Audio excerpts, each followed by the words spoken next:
지금 이 순간 서울중앙대학병원 5층 응급수술실. 72세의 외과의사 강태수의 손이 공중에서 멈춰섰습니다. 30년간 수천 건의 수술을 집도해온 그의 손이 지금 미세하게 떨리고 있습니다. 수술대 위에 누운 교통사고 환자의 오른쪽 어깨. 그곳에는 독특한 버스마크가 있었습니다. 초승달 모양의 붉은 점 3개가 북두칠성처럼 배열된 독특한 형태. 세상에 단 한 사람만이 가지고 있는 그 표식. 30년 전 사라진 딸의 표식과 완벽하게 일치합니다. 교수님, 혈압이 떨어지고 있습니다. 마취과 전문의의 급한 목소리가 수술실을 가득 채웁니다. 하지만 강태수는 여전히 그 버스마크를 응시하고 있습니다. 그의 눈 뒤로 30년의 기억이 파노라마처럼 스쳐 지나갑니다. 교수님! 간호사의 외침에 강태수는 정신을 차립니다. 그는 깊은 숨을 들이마시고 다시 메스를 잡습니다. 전문가의 본능이 되살아납니다. 지금은 한 생명을 살려야 할 때입니다. 그것이 설령 자신이 30년 동안 찾아 헤맨 딸일지라도. 수술은 계속됩니다. 하지만 강태수의 마음은 이미 30년 전 그날로 돌아가 있었습니다. 1994년 6월 15일. 세상이 멈춘 그날로. 1994년 여름 서울대학병원 소아외과.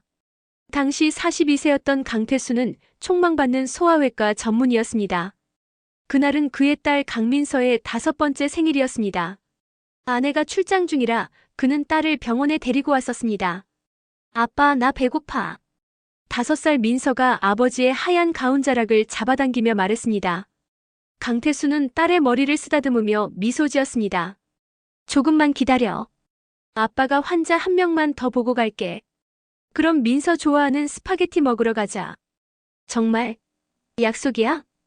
약속. 강태수는 딸을 대기실 소파에 앉히고 간호사에게 부탁했습니다. 잠깐만 봐달라고. 응급환자를 보는데 10분이면 충분할 거라고 생각했습니다. 하지만 그 10분이 30년이 되었습니다. 응급환자는 생각보다 심각했습니다.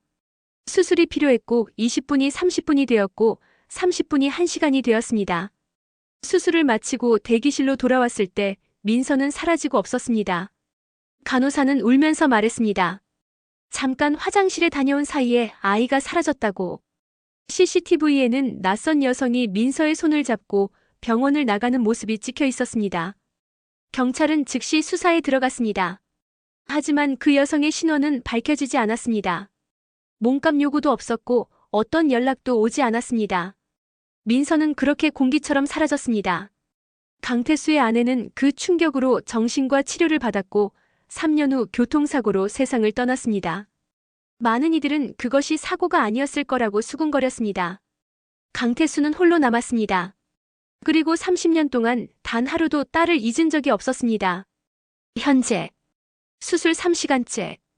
강태수의 이마에는 땀방울이 맺혀 있습니다. 간호사가 조심스럽게 땀을 닦아줍니다. 그의 손은 여전히 정확하고 빠릅니다. 72세의 나이가 믿기지 않을 정도로 안정적입니다. 지혈 완료. 봉합 시작합니다. 그의 목소리는 차분합니다. 하지만 마음속은 폭풍우가 몰아치고 있습니다. 환자의 차트를 보았을 때 이름은 이지원. 43세. 직업은 프리랜서 작가. 연고자 없음. 나이가 맞습니다. 민서가 살아있다면 지금 35세. 하지만 기억상실이나 신분 변경을 고려하면 나이가 다르게 기록되어 있을 수도 있습니다. 교수님, 혈압 안정화되었습니다. 좋아. 계속 모니터링. 강태수는 마지막 봉합을 완료합니다. 완벽한 수술이었습니다. 30년 경력의 정수를 담은 작품 같은 수술. 수술 종료. 회복실로 이송 준비. 수술실 문이 열리고 환자가 옮겨집니다. 강태수는 마스크를 벗으며 버스마크를 다시 한번 봅니다. 틀림없습니다.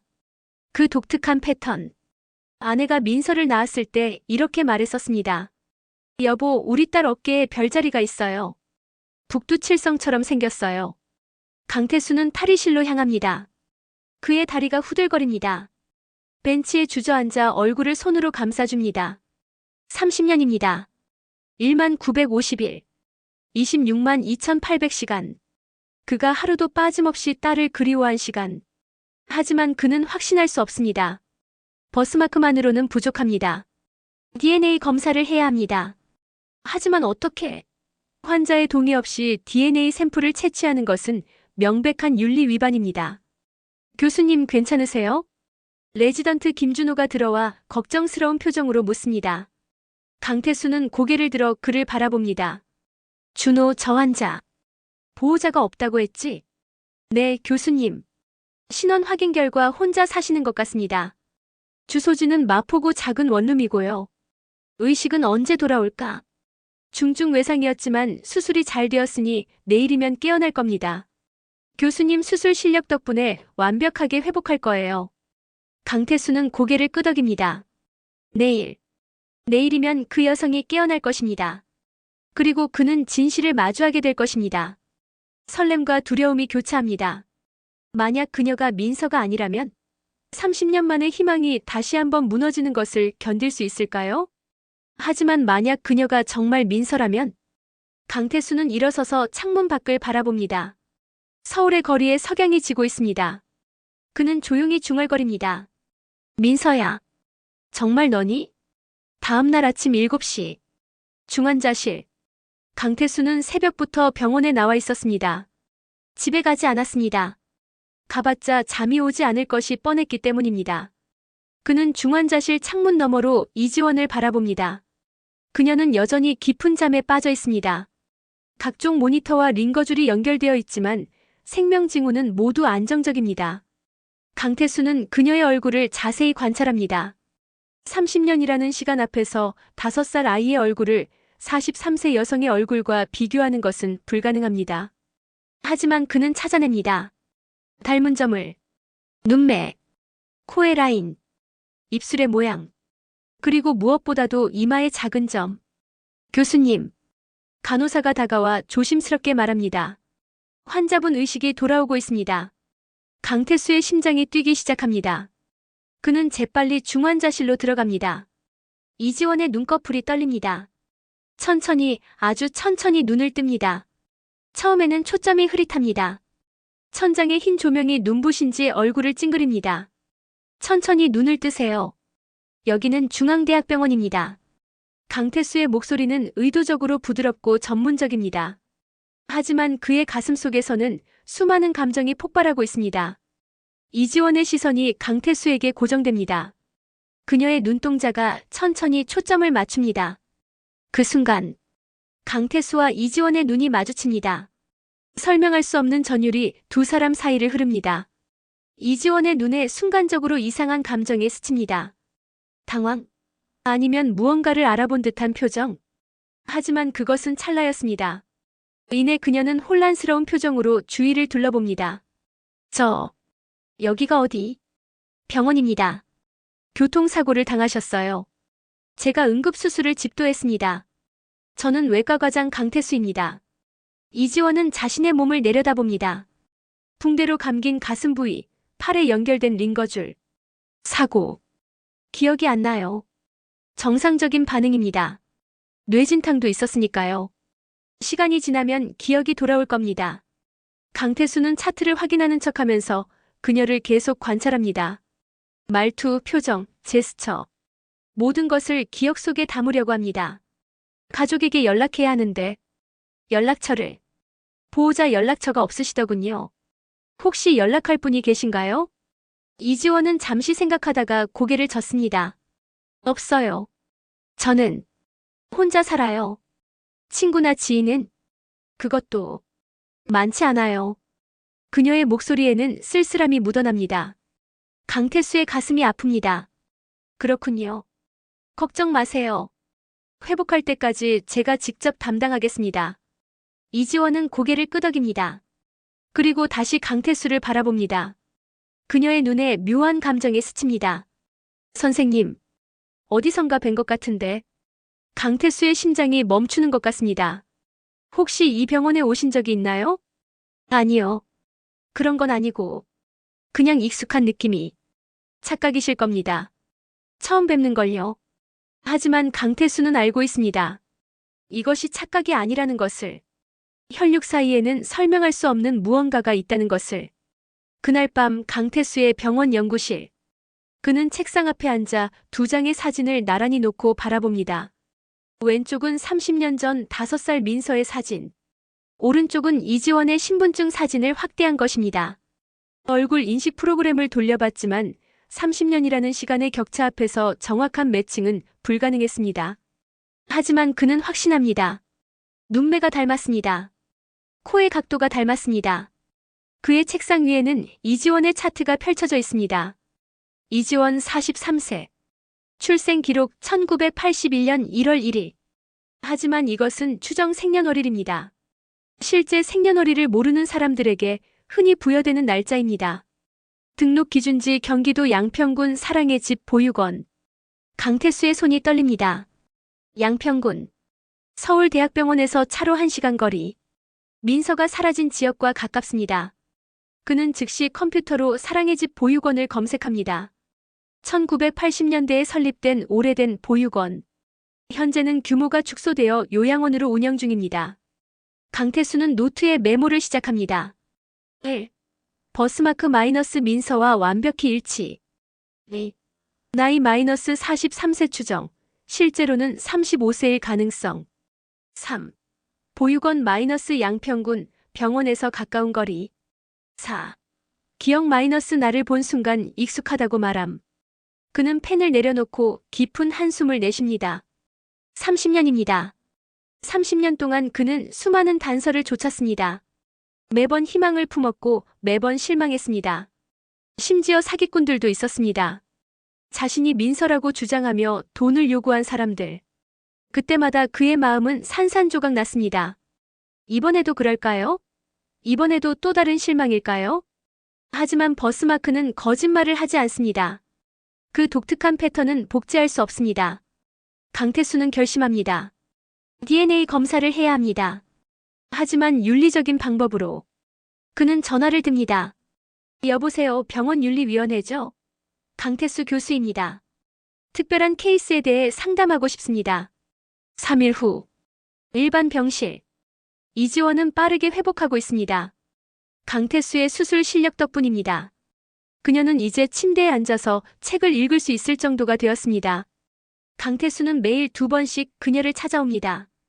회진 시간도 있지만 그보다 더 자주. 다른 의사들이 이상하게 생각할 정도로. 오늘 컨디션은 어때요?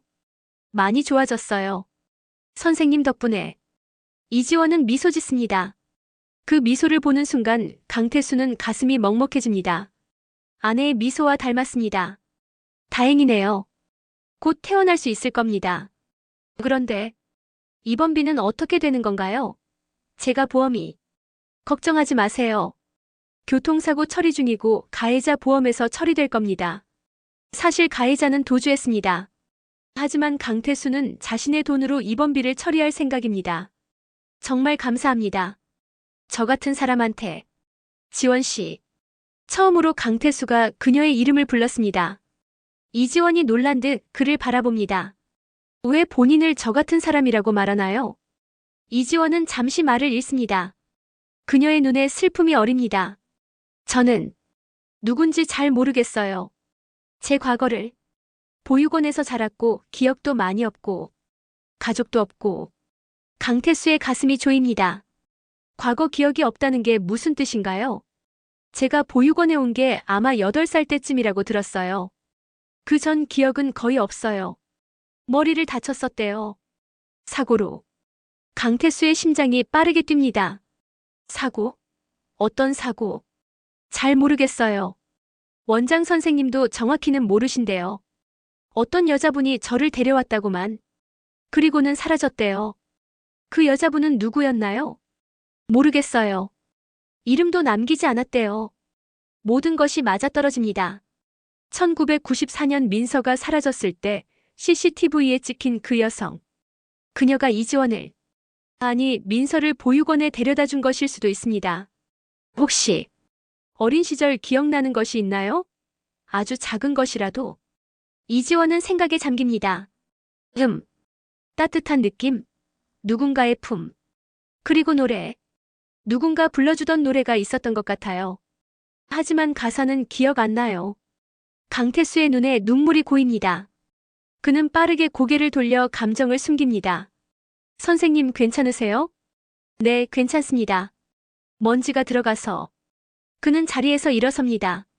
지원 씨, 제가 한 가지 부탁을 해도 될까요? 네, 말씀하세요. DNA 검사를 받아주실 수 있나요? 이지원은 놀란 표정입니다. DNA요? 왜요? 강태수는 깊은 숨을 들이마십니다. 이제는 말해야 할 때입니다. 저는 30년 전에 딸을 잃었습니다. 그리고 지원 씨를 보는 순간 제 딸일지도 모른다는 생각이 들었습니다. 이지원의 얼굴에서 모든 혈기가 사라집니다. 그녀는 말을 잃고 강태수를 바라봅니다. 무슨 말씀이세요? 강태수는 주머니에서 오래된 사진을 꺼냅니다. 5살 민서의 사진입니다. 제 딸 민서입니다. 1994년 6월 15일 이 병원에서 실종되었습니다. 당시 5살이었죠. 이지원은 떨리는 손으로 사진을 받아듭니다. 사진 속 소녀의 환한 미소. 그리고 이 아이 어깨에도 버스마크가 있었나요? 강태수는 고개를 끄덕입니다. 초승달 모양의 붉은 점 3개. 북두칠성처럼 배열된 지원 씨 오른쪽 어깨와 똑같은 버스마크였습니다. 이지원의 눈에서 눈물이 흐릅니다. 그녀는 사진을 가슴에 안습니다. 저일까요? 정말이요? 확실하지 않습니다. 그래서 DNA 검사가 필요합니다. 하지만 너무 많은 것이 일치합니다.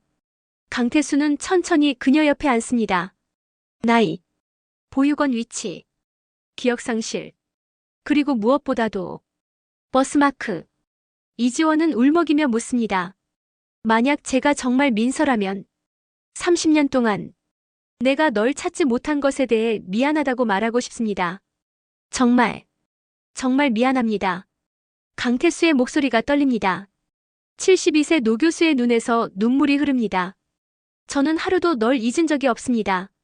매일 아침 일어나면 가장 먼저 내 사진을 봤습니다. 매일 밤 잠들기 전 마지막으로 하는 일도 내 사진을 보는 것이었습니다. 이지원도 눈물을 흘립니다. 30년 동안 혼자 외로웠을 텐데. 괜찮습니다. 만약 내가 정말 민서라면 모든 것이 괜찮습니다. 두 사람은 한동안 말없이 눈물을 흘립니다. DNA 검사. 언제 할 수 있나요? 이지원이 먼저 말을 꺼냅니다. 오늘이라도 가능합니다. 하지만요. 만약 결과가 음성이라면 다시 한번 희망을 잃게 됩니다. 그게 두렵습니다. 이지원은 강태수의 손을 잡습니다. 저도 두려워요. 만약 제가 민서가 아니라면 선생님을 실망시키게 되잖아요. 하지만 진실을 알아야 해요. 안 그래요? 강태수는 그녀의 손을 꼭 잡습니다. 따뜻합니다. 마치 30년 전 민서의 작은 손처럼. 그래요.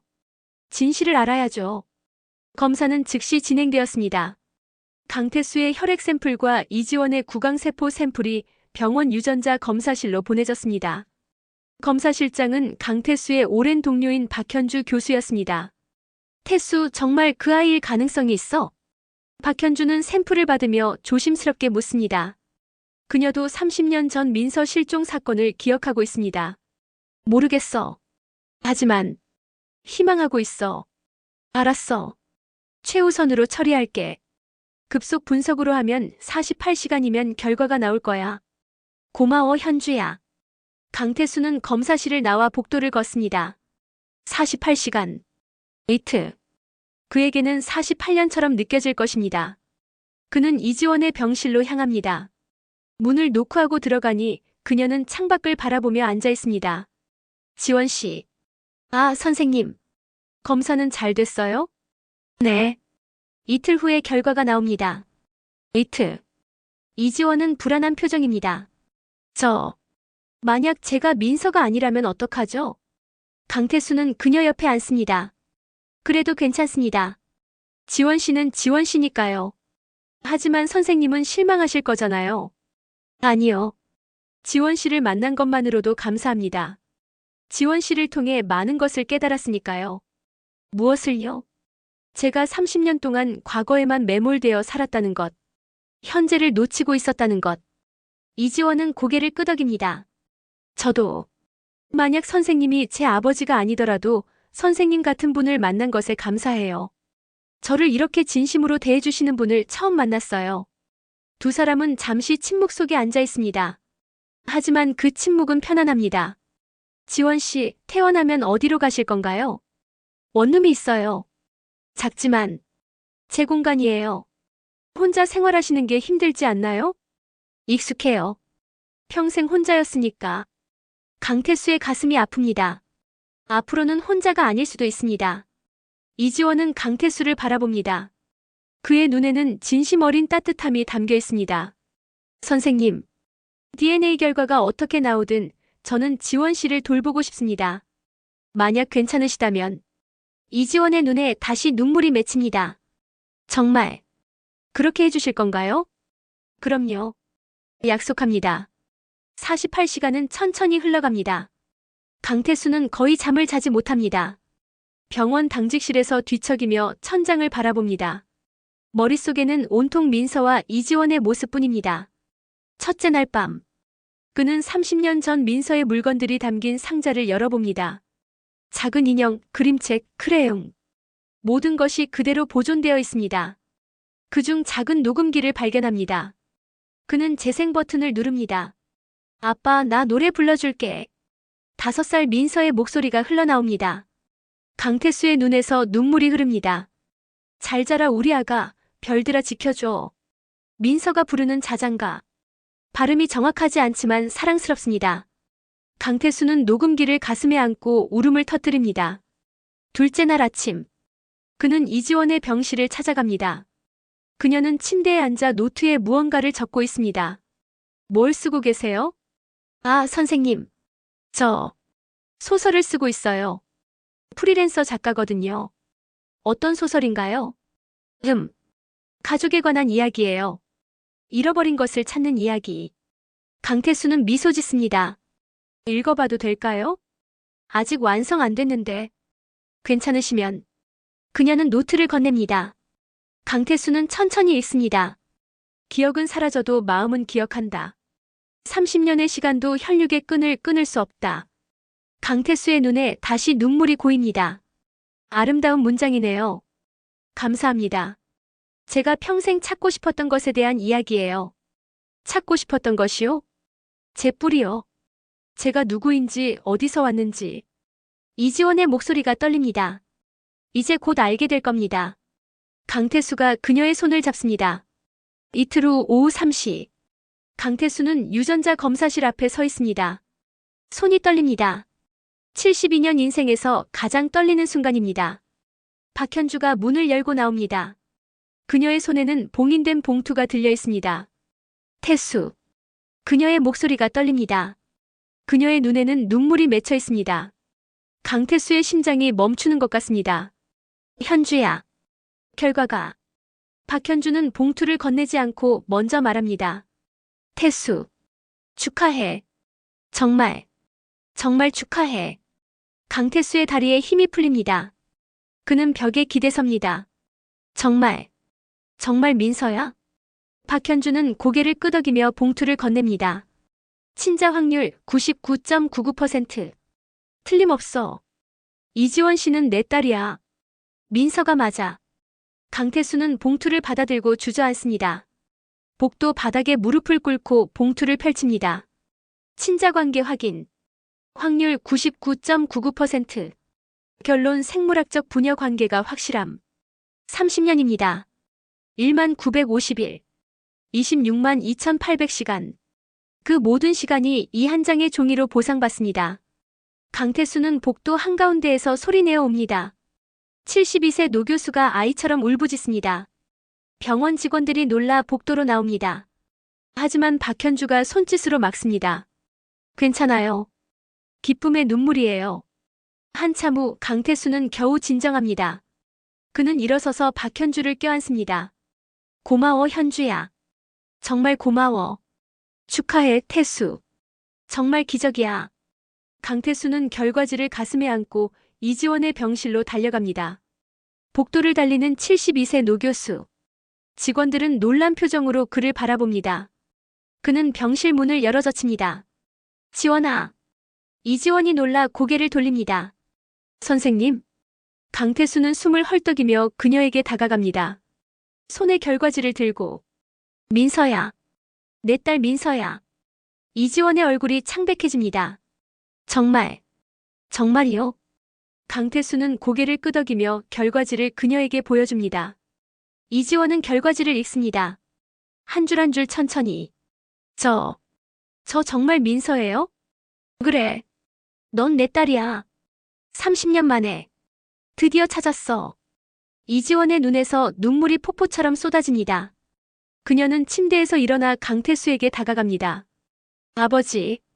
생애 처음 부르는 단어. 하지만 입에서 자연스럽게 나옵니다. 강태수는 딸을 껴안습니다. 30년 만에 포옹. 미안해, 민서야. 너를 지키지 못해서 미안해. 아니에요, 아빠. 이제 찾았잖아요. 이제 집에 왔잖아요. 두 사람은 한참을 그렇게 껴안고 울었습니다. 병실 밖에서 간호사들도 눈물을 흘리며 그 장면을 지켜봅니다. 30년 만의 기적. 수술대 위에서 시작된 재회. 하지만 모두가 이 재회를 기뻐한 것은 아닙니다. 강남의 한 고급 빌딩. 42층 법률사무소. 강태수의 조카 강준혁이 창밖을 바라보며 서 있습니다. 그의 손에는 휴대폰이 쥐어져 있고 얼굴은 분노로 일그러져 있습니다. 말도 안 돼. 30년 만에 갑자기 나타났다고. 그는 방금 전 사설 탐정으로부터 보고를 받았습니다. 강태수가 딸을 찾았다는 것. DNA 검사로 확인되었다는 것. 강준혁은 40대 중반의 변호사입니다. 강태수의 형의 아들. 그리고 지난 20년 동안 강태수의 유일한 혈육이라고 여겨졌던 사람. 강태수에게는 자식이 없었습니다. 민서가 사라지고 아내마저 세상을 떠난 후 그에게 남은 가족은 조카 강준혁뿐이었습니다. 강태수는 준혁을 친아들처럼 아꼈습니다. 의대를 보내주고 유학을 보내주고 법률사무소를 차릴 자금도 대주었습니다. 그리고 무엇보다도 강태수의 막대한 재산. 서울 중심가의 부동산, 병원 지분, 주식. 모든 것이 준혁에게 상속될 예정이었습니다. 하지만 이제 딸이 나타났습니다. 절대 안 돼. 절대로. 준혁은 주먹으로 책상을 내리칩니다. 그의 앞에는 중년의 사설 탐정이 앉아 있습니다. 자세한 조사 결과입니다. 이지원이라는 여성은 43세로 등록되어 있지만 실제로는 35세일 가능성이 높습니다. 양평의 사랑의 집 보육원 출신이고 그 여자가 정말 민서야? DNA 검사 결과가 확실하다면 그럴 가능성이 높습니다. 준혁은 자리에서 벌떡 일어나 창가로 향합니다. 삼촌이 그렇게 오랫동안 찾아 헤맸는데 하필 지금 나타나? 너무 교묘하잖아. 혹시 사기 아냐? DNA는 거짓말을 하지 않습니다. 만약 강 교수님이 직접 검사를 의뢰했다면 DNA도 조작할 수 있어. 탐정은 고개를 젓습니다. 병원 검사실에서 진행된 검사를 조작하기는 거의 불가능합니다. 준혁은 이를 악물리다. 그럼 그 여자가 어떻게 갑자기 나타난 거야? 30년 동안 왜 나타나지 않다가? 교통사고였습니다. 우연히 강 교수님이 수술을 집도하게 된 거죠. 우연? 나는 우연을 믿지 않아. 준혁은 창밖을 바라보며 생각에 잠깁니다. 그 여자에 대해 더 조사해. 과거, 현재, 모든 것을. 뭔가 구멍이 있을 거야. 알겠습니다. 탐정이 나간 후 준혁은 혼자 남아 분노를 삭입니다. 20년입니다. 그가 강태수의 곁에서 효자 노릇을 한 시간이. 매주 병원을 찾아가고 명절마다 함께하고 삼촌의 외로움을 달래주었습니다. 모든 것이 그 재산 때문만은 아니었습니다. 그도 진심으로 삼촌을 존경했습니다. 하지만 그 재산이 자신에게 올 거라는 기대도 분명히 있었습니다. 이제 그 모든 것이 물거품이 되려 하고 있습니다. 절대 그렇게 놔둘 수 없어. 준혁은 전화를 듭니다. 여보세요, 김 변호사님? 긴급하게 상담할 일이 있습니다. 며칠 후 이지원은 퇴원을 앞두고 있었습니다. 강태수는 그녀를 자신의 집으로 데려갈 계획이었습니다. 30년 만에 딸이 돌아오는 것입니다. 그는 이미 민서의 방을 정리하기 시작했습니다. 하지만 그날 저녁 이지원에게 낯선 전화가 걸려왔습니다. 여보세요? 이지원 씨입니까? 남자의 목소리입니다. 차갑고 위협적입니다. 네. 누구세요? 당신이 강민서라고 주장하고 있다는 걸 알고 있습니다. 이지원의 얼굴이 창백해집니다. 무슨 말씀이세요? 사기는 범죄입니다. DNA 검사도 조작할 수 있죠. 하지만 진실은 언젠가 드러납니다. 저는 사기꾼이 아니에요. DNA 검사가 당신 과거를 조사했습니다. 흥미로운 것들이 많더군요. 노인들을 상대로 한 사기 전력이라든지. 그건 거짓말이에요. 저는 그런 적 없어요. 증거가 있습니다. 보육원 기록에 남아있죠. 곧 강 교수님께도 보여드릴 겁니다. 전화가 끊어집니다. 이지원은 떨리는 손으로 전화기를 내려놓습니다. 그녀의 눈에서 눈물이 흐릅니다. 거짓말. 다 거짓말이야. 그때 병실 문이 열리고 강태수가 들어옵니다. 민서야, 퇴원 준비는 다 됐니? 그는 딸의 얼굴을 보고 놀랍니다. 왜 울고 있어? 무슨 일 있었어? 이지원은 고개를 저으며 눈물을 닦습니다. 아니에요. 그냥 감정이 복받쳐서. 하지만 강태수는 눈치챕니다. 무슨 일인지 말해봐. 아빠한테는 숨기는 거 없지? 이지원은 망설이다가 전화 내용을 말합니다. 강태수의 얼굴이 굳어집니다. 누가 그런 전화를 했지? 모르겠어요. 남자 목소리였는데. 제가 사기꾼이라고 보육원 기록을 조작했다고. 말도 안 돼. DNA 검사 결과가 확실한데. 하지만 그 사람이 증거가 있다고. 강태수는 딸의 어깨를 꼭 잡습니다. 민서야, 나를 봐. 넌 내 딸이야. 그 어떤 거짓 증거도 그 사실을 바꿀 수 없어. 하지만 누군가 우리를 떼어놓으려고 하는 거야. 하지만 절대 성공하지 못할 거야. 내가 지켜줄게. 이지원은 아버지의 품에 안깁니다. 무서워요, 아빠. 괜찮아. 아빠가 있잖아. 하지만 강태수도 알고 있습니다. 이것이 시작일 뿐이라는 것을. 다음 날 강태수는 직접 움직이기 시작합니다. 그는 믿을 수 있는 후배 형사를 만납니다. 30년 전 민서 실종 사건을 함께 수사했던 이재훈 경위입니다. 이제는 경감이 되어 있었습니다. 재훈아, 부탁이 있어. 교수님, 무슨 일이신데요? 강태수는 상황을 설명합니다. 민서를 찾았다는 것, 하지만 누군가 방해하고 있다는 것. 이재훈은 심각한 표정입니다. 교수님, 혹시 재산 문제는 아닐까요? 교수님께 다른 가족이 있으신지. 조카가 있어. 강준혁이라고. 혹시 그분이. 강태수는 고개를 젓습니다. 준혁이는 그럴 아이가 아니야. 내가 20년을 봐왔는데. 하지만 이재훈은 경험 많은 형사입니다. 교수님, 사람은 이익 앞에서 변합니다. 특히 거액의 재산이 걸려있다면. 그래도 일단 조사해보겠습니다. 그리고 보육원 기록도 확인해볼게요. 누가 조작했는지 알아내야죠. 며칠 후 이재훈은 중요한 정보를 가지고 돌아옵니다. 교수님, 보육원 기록이 최근에 수정된 흔적이 있습니다. 뭐라고? 이지원 씨에 대한 기록 중 일부가 한 달 전에 변경되었어요. 누군가 의도적으로 사기 전력을 추가한 겁니다. 강태수의 주먹이 불끈 쥐어집니다. 누가 그런 짓을? 보육원 전산 시스템에 접근한 IP 주소를 추적했습니다.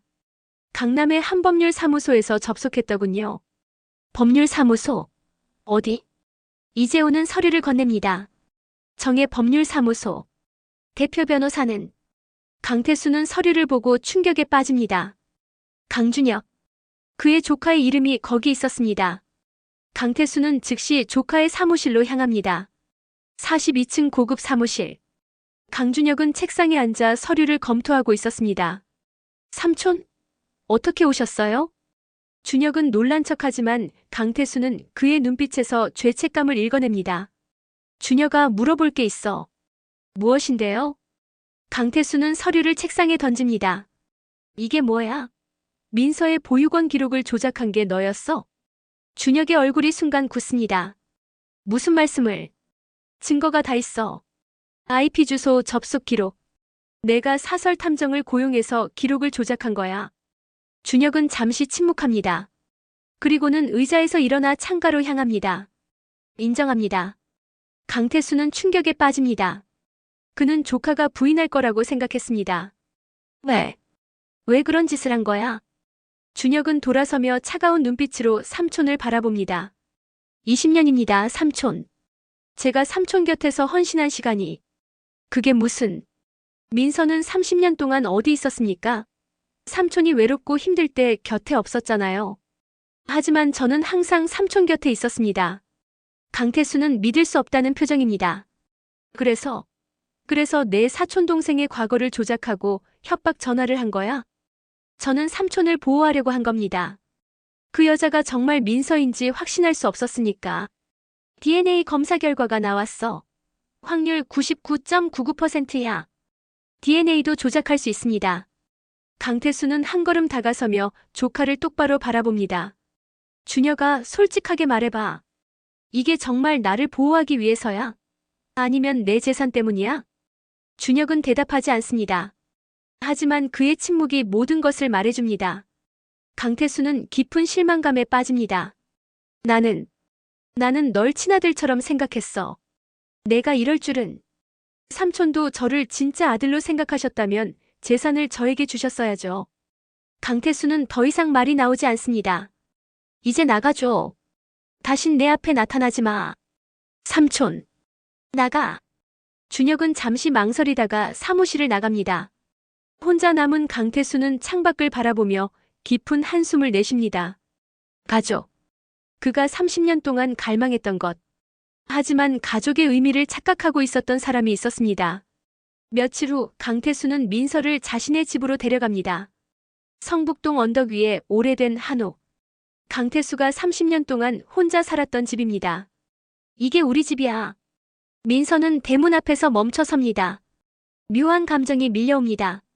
왠지 익숙한 느낌이 들어요. 내가 5살까지 여기서 살았으니까. 강태수는 민서의 손을 잡고 안으로 들어갑니다. 마당에는 오래된 느티나무가 서 있습니다. 민서는 그 나무를 보는 순간 무언가를 떠올립니다. 이 나무. 저 여기서 놀았던 것 같아요. 맞아. 내가 이 나무 아래서 그네를 타곤 했지. 민서는 나무에 다가가 손을 대봅니다. 따뜻합니다. 강태수는 그녀를 방으로 안내합니다. 이게 내 방이야. 30년 동안 그대로 보존해뒀어. 방문을 열자 시간이 멈춘 공간이 나타납니다. 작은 침대, 인형들, 그림책. 모든 것이 30년 전 그대로입니다. 민서는 방 안으로 천천히 들어갑니다. 그녀의 눈에서 눈물이 흐릅니다. 아빠, 30년 동안 이렇게 너를 잊지 않으려고. 내가 언젠가 돌아올 거라고 믿었으니까. 민서는 침대에 앉습니다. 침대 옆 작은 서랍을 엽니다. 그 안에는 낡은 일기장이 있습니다. 이게 뭐예요? 내 일기장이야. 5살 때 그림 일기를 쓰곤 했지. 민서는 일기장을 펼칩니다. 서투른 그림들과 한글. 하지만 행복이 가득 담겨 있습니다. 오늘 아빠랑 동물원 갔어요. 코끼리 봤어요. 재미있었어요. 민서는 일기를 읽으며 웃고 옵니다. 잃어버린 5년의 기억이 조금씩 돌아오는 것 같습니다. 아빠. 응. 기억이 조금씩 돌아오는 것 같아요. 이 방, 이 나무, 그리고 아빠 목소리. 강태수는 딸을 껴안습니다. 천천히 생각나도 괜찮아. 중요한 건 이제 함께 있다는 거니까. 그날 밤 두 사람은 거실에서 오래된 사진 앨범을 펼쳐봅니다. 민서의 태어났을 때 사진, 돌잔치 사진, 가족 여행 사진. 모든 순간이 담겨 있습니다. 엄마는 어떤 분이셨어요? 강태수는 아내의 사진을 쓰다듬습니다. 따뜻한 사람이었어. 항상 웃고 있었고 널 무척 사랑했지. 엄마를 기억하고 싶어요. 천천히 기억날 거야. 그리고 내가 얘기해줄게. 내 엄마가 얼마나 대단한 사람이었는지. 민서는 아버지의 어깨에 기댑니다. 이제 정말 집에 온 것 같아요. 그래, 넌 집에 왔어. 그리고 다시는 놓치지 않을 거야. 한편 강준혁은 자신의 아파트에서 혼자 술을 마시고 있었습니다. 탁자 위에는 어린 시절 강태수 삼촌과 함께 찍은 사진들이 펼쳐져 있습니다. 유학 떠나기 전 사진, 변호사 시험 합격 기념 사진, 사무실 개업식 사진. 모든 순간에 강태수가 함께 있었습니다. 준혁은 사진을 보며 자신이 한 일을 되돌아봅니다. 그는 정말 삼촌을 사랑했습니다. 어린 시절 아버지를 일찍 여의고 삼촌이 아버지 역할을 해주었습니다. 의대를 보내준 것도 유학을 보내준 것도 모두 삼촌이었습니다. 하지만 언제부터인가 그의 마음에는 기대가 생겼습니다. 삼촌의 재산. 그것이 자신에게 올 거라는 기대. 그리고 민서가 나타났을 때 그 기대가 무너지는 것이 두려웠습니다. 나는 뭘 한 거지? 그는 빈 술잔을 바라보며 중얼거립니다. 전화벨이 울립니다. 어머니입니다. 준혁아, 태수 삼촌 집에 다녀왔어. 민서를 봤는데 정말 닮았더라. 내 고모하고. 준혁은 말이 없습니다. 준혁아, 너 삼촌한테 뭐라고 했니? 삼촌이 너 얘기만 나오면 표정이 안 좋으시던데. 엄마, 나 잘못했어요. 뭐? 준혁은 자신이 한 일을 고백합니다. 어머니는 충격에 빠집니다. 준혁아, 내가 어떻게 그럴 수가. 저도 모르겠어요. 제가 왜 그랬는지. 당장 삼촌한테 가서 사과해. 삼촌이 절 용서할까요? 그건 내가 진심으로 뉘우치느냐에 달렸지. 빨리 가. 준혁은 전화를 끊고 일어섭니다. 그는 거울 속 자신을 바라봅니다.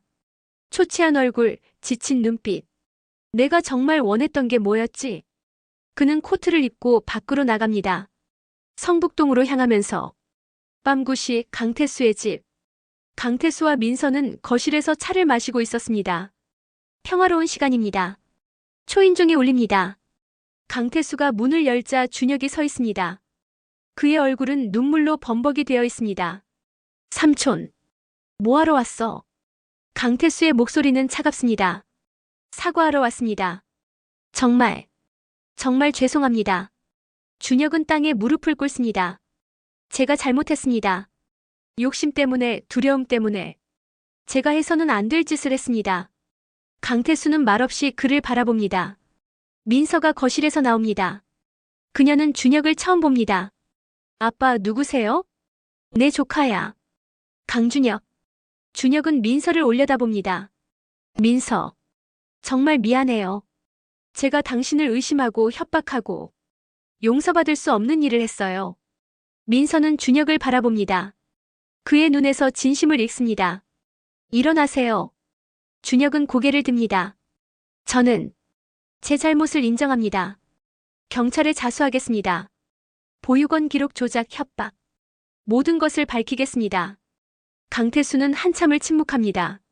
그리고 깊은 한숨을 내쉽니다. 준혁아, 내 삼촌. 넌 정말 어리석었어. 가족의 의미를 착각했어. 죄송합니다. 하지만 강태수는 준혁에게 손을 내밉니다.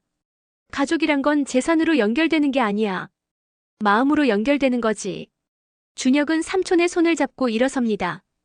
용서해 주시는 건가요? 당장은 아니야. 하지만 시간이 지나면 내가 진심으로 변한다면 다시 가족이 될 수 있을 거야. 준혁은 눈물을 흘립니다. 민서가 다가와 말합니다. 저도 준혁 오빠를 용서할게요. 우리 모두 새롭게 시작해요. 세 사람은 마당에 서서 서로를 바라봅니다. 완벽하지는 않지만 치유는 시작되었습니다. 6개월이 지났습니다. 민서는 아버지와 함께 생활하며 조금씩 과거를 기억해내고 있습니다. 어느 봄날 오후 그들은 서울대학병원 근처를 산책하고 있었습니다. 아빠 여기가. 민서는 병원 건물을 올려다봅니다. 그래, 내가 사라진 곳이야. 그리고 30년 후 다시 만난 곳이기도 하고. 민서는 병원 입구를 바라보다가 갑자기 무언가를 떠올립니다. 아빠, 기억나는 것 같아요. 뭐가? 그날, 저 여기서 아빠를 기다리고 있었어요. 소파에 앉아서. 강태수는 놀라며 민서를 바라봅니다. 맞아. 넌 소아과 대기실 소파에 앉아 있었어. 그런데 한 아줌마가 다가왔어요. 친절하게 웃으면서. 아빠가 부른다고. 민서의 눈에서 눈물이 흐릅니다. 저는 그 아줌마를 따라갔어요. 그런데, 천천히 말해도 돼. 차에 태워졌어요. 그리고 어디론가 갔는데, 그 다음은 기억이 안 나요. 머리가 아팠어요. 너무 아팠어요. 강태수는 딸을 껴안습니다. 괜찮아. 이제 괜찮아. 다 지나간 일이야. 아빠 미안해요. 제가 낯선 사람을 따라가지 않았어야 했는데. 아니야. 내 잘못이 아니야. 5살 아이가 어떻게 알겠어. 두 사람은 한참을 그렇게 서 있습니다. 아빠. 응. 저 이제 완전히 기억했어요. 아빠 목소리, 엄마 얼굴, 우리 집, 모든 것을. 강태수의 눈에서 눈물이 흐릅니다. 정말? 네. 저 이제 완전히 돌아왔어요. 강민서로. 그날 저녁 그들은 민서의 어머니 묘소를 찾아갑니다. 엄마, 저예요. 민서예요. 돌아왔어요. 민서는 어머니의 묘비 앞에 무릎을 꿇습니다. 미안해요, 엄마. 30년 동안 돌아오지 못해서. 하지만 이제 돌아왔어요. 그리고 아빠를 잘 모실게요. 강태수는 아내의 묘비를 쓰다듬습니다. 여보, 우리 딸 데려왔어. 약속 지켰어. 1년 후, 서울중앙대학병원 대강당에서 기자회견이 열립니다. 강태수와 민서가 단상에 나란히 섭니다. 오늘 이 자리에 모인 것은 중요한 발표를 하기 위해서입니다. 강태수가 마이크를 잡습니다. 저는 30년 동안 제 딸을 찾아 헤맸습니다. 그리고 기적적으로 이 병원에서 다시 만났습니다. 기자들의 카메라 플래시가 터집니다. 이 경험을 통해 깨달았습니다. 저처럼 가족을 잃은 사람들이 얼마나 많은지, 그리고 그들에게 얼마나 희망이 필요한지. 민서가 앞으로 나섭니다. 저희는 오늘 민서재단의 설립을 발표합니다. 박수가 터져나옵니다. 이 재단은 실종 가족 찾기, DNA 데이터베이스 구축, 그리고 재회 후 심리치료를 지원할 것입니다. 강태수가 이어서 말합니다. 제 딸을 찾는데 30년이 걸렸습니다. 하지만 다른 가족들은 더 빨리 재회할 수 있도록 돕고 싶습니다. 민서가 덧붙입니다. 저는 30년 동안 제가 누구인지 몰랐습니다. 하지만 이제 알았습니다. 그리고 같은 고통을 겪는 사람들을 돕고 싶습니다. 기자회견 후 강준혁이 다가옵니다. 그는 지난 1년 동안 봉사활동을 하며 속죄해왔습니다. 삼촌 민서. 재단 설립 축하해요. 준혁아, 고마워. 저도 돕고 싶습니다. 법률 자문을 무료로 제공하겠습니다. 민서가 미소 지으며 말합니다. 고마워요, 오빠. 함께해요. 세 사람은 손을 맞잡습니다. 2년 후 봄. 강태수는 이제 74세입니다. 하지만 그의 얼굴에는 생기가 돌아왔습니다. 민서는 재단을 운영하며 수많은 가족의 재회를 도왔습니다. 지난 2년 동안 243가족이 재회했습니다. 어느 일요일 오후 두 사람은 남산을 오르고 있습니다. 아빠, 힘들지 않으세요?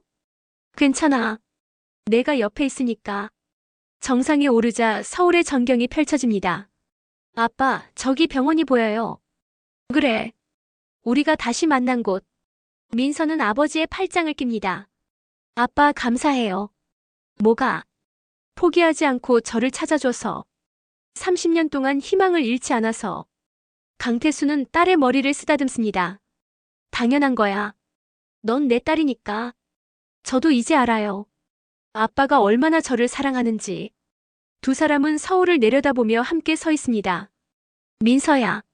네, 아빠. 행복하니? 민서는 환하게 웃습니다. 너무 행복해요. 제 인생에서 가장 행복해요. 나도 그래. 내가 돌아온 후로 매일이 기적 같아. 벚꽃잎이 바람에 날려 두 사람 주위로 흩날립니다. 아빠, 약속해요. 뭘? 다시는 떨어지지 말아요. 영원히 함께해요. 강태수는 딸의 손을 꼭 잡습니다. 약속한다. 영원히. 그들 뒤로 석양해집니다. 따뜻하고 평화로운 빛. 30년의 기다림. 수술대 위에서 시작된 기적. 그리고 이제 완전한 귀환. 2034년. 민서재단은 아시아 최대의 실종 가족 지원 기관으로 성장했습니다. 83세가 된 강태수는 은퇴했지만 여전히 재단의 명예 이사장으로 활동하고 있습니다. 46세가 된 민서는 재단 이사장으로서 매년 수백 가족의 재회를 돕고 있습니다. 오늘은 재단 10주년 기념식입니다. 무대 위에 민서가 섭니다. 그녀의 뒤로 수천 명의 사람들이 서 있습니다. 모두 재단의 도움으로 재회한 가족들입니다. 10년 전 제 아버지와 저는 작은 희망으로 이 재단을 시작했습니다. 그녀는 객석의 아버지를 바라봅니다. 강태수가 미소 지으며 손을 흔듭니다. 지난 10년 동안 3,847가족이 재회했습니다. 장내에 박수가 터져나옵니다. 하지만 아직도 많은 가족들이 기다리고 있습니다. 우리는 멈추지 않을 것입니다. 민서는 하늘을 올려다봅니다. 엄마, 보고 계시죠? 제가 잘하고 있죠? 행사가 끝난 후 강태수와 민서는 조용한 정원을 걷습니다. 아빠 피곤하시죠? 괜찮아. 이런 날은 아무리 피곤해도 좋아. 아빠. 응. 우리가 수술실에서 만났던 그날 기억하세요? 물론이지. 어떻게 잊겠어. 내 인생에서 가장 중요한 날이었는걸. 저도요. 그날 제 인생이 완전히 바뀌었어요. 강태수는 벤치에 앉습니다. 민서도 그 옆에 앉습니다. 민서야, 아빠가 곧 떠날 거야. 무슨 말씀이세요? 나이가 이제 80이 넘었잖아. 언젠가는. 아빠, 그런 말씀 하지 마세요. 강태수는 딸의 손을 잡습니다. 괜찮아. 나는 행복한 삶을 살았어. 특히 지난 10년은 꿈만 같았지. 저도요, 아빠. 내가 가더라도 엄마가 있는 곳에서 널 지켜볼 거야. 민서의 눈에서 눈물이 흐릅니다. 아빠를 닮은 사람이 되고 싶어요. 희망을 잃지 않고 사랑을 믿고 가족을 소중히 하는 사람. 넌 이미 그런 사람이야. 아빠는 내가 자랑스러워. 두 사람은 한참을 그렇게 앉아 있습니다. 정원에 따뜻한 햇살이 내려앉습니다. 30년의 이별. 그리고 10년의 함께함. 강태수의 인생은 완전했습니다. 그가 찾던 딸. 그녀가 찾던 아버지. 수술대 위에서 시작된 기적은 수천 가족의 희망으로 계속되고 있습니다.